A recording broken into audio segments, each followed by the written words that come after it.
Yagya is a technology of sound. It employs the chemistry of sound, the scientific fact that through sound you can change anything into anything. Now, this is an age-old science, and it has been practiced in India for thousands and thousands of years. Why Maharishi and how Maharishi has made this suddenly fully powerful again, has restored the potency, is he has restored yoga to yagya. What does that mean? Instead of just training the Vedic pundits as they traditionally have been for hundreds of years, and how to recite certain sounds vocally on a rather coarse level of audible speech, that's on the Vaikari level of speech, Maharishi has added to the training of the Vedic pundits a very powerful fundamental technology of yoga, transcending. The Transcendental Meditation, the TM City program, including yogic flying, ours, nice, rich, deep, long program, including group yogic flying. What does this do? It allows the mind, as we all well know, to traverse the whole range of speech, the entire range of thought from coarse to subtle to transcendent. There are different words for those levels of mind, different Vedic expressions for those different levels of speech. Vaikari, the grossest. Madhyama, abstract conceptual. Pashyanti, fine feeling level. And para, transcendental level of speech, the origin of speech. In a yogi, in a Vedic pundit, all those levels of mind are enlivened. All those levels of speech are enlivened. So when the enlightened speak, when they think, they speak, they think with tremendous power. The full range of mind is increasingly engaged as our experience with yoga, with transcending, is more and more stabilized. The Vedic pundits have been practicing long programs, including yogic flying, for many, many years.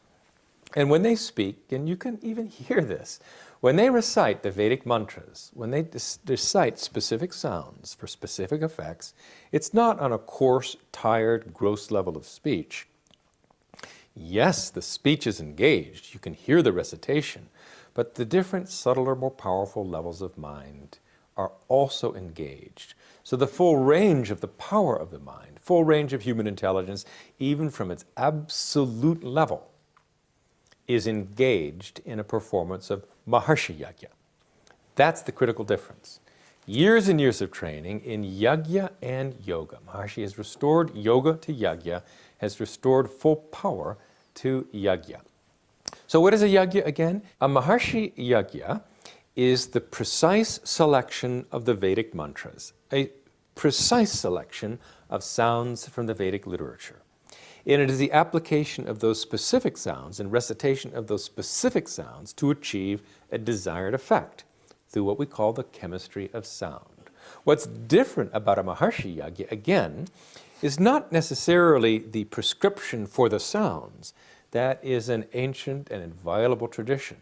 It is the power with which those sounds are recited. And as we know, thought can be very feeble, or thought can be extremely powerful.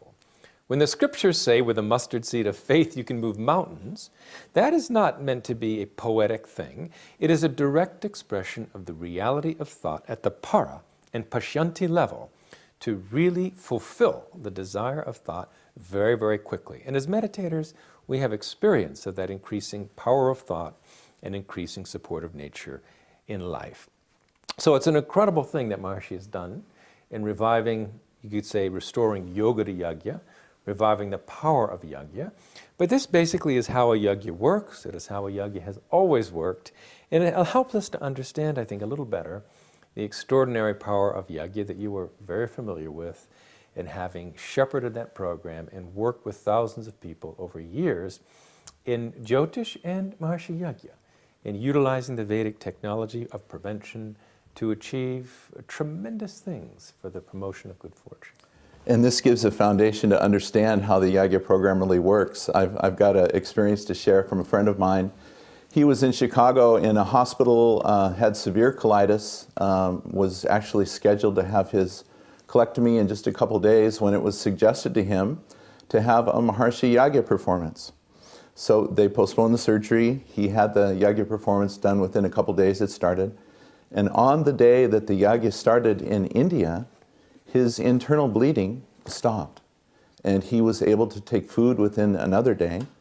And a couple of days after that, he was actually discharged from the hospital.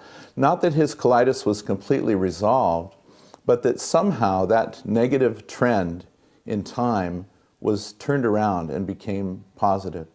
So this really, I think what Maharishi's added to the Yagya program in these recent decades is the power to have here be there. And that's really, I think, the explanation is that the pundits work on a level that's so profound that they actually touch that level of life where here is there.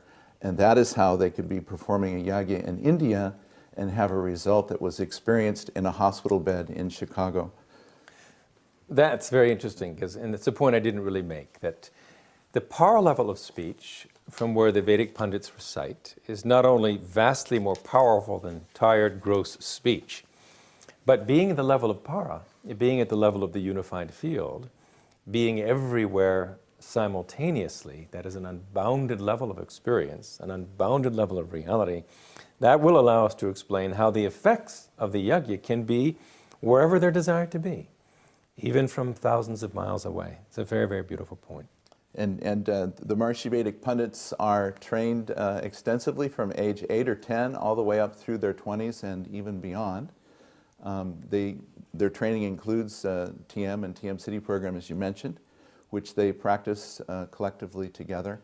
And they live and work in perfect Vastu, in Maharishi Vedic architecture designed buildings and program halls. So they've got the best of all worlds in creating the effect that they're creating.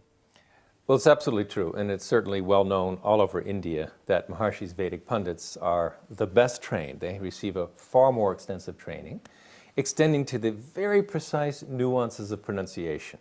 And they're all trained in a completely uniform way by the greatest pundits with the purest pronunciations from all over India. And they're trained, as you said, for years and years and years. And equally important, they're trained in the power of clear, deep transcending.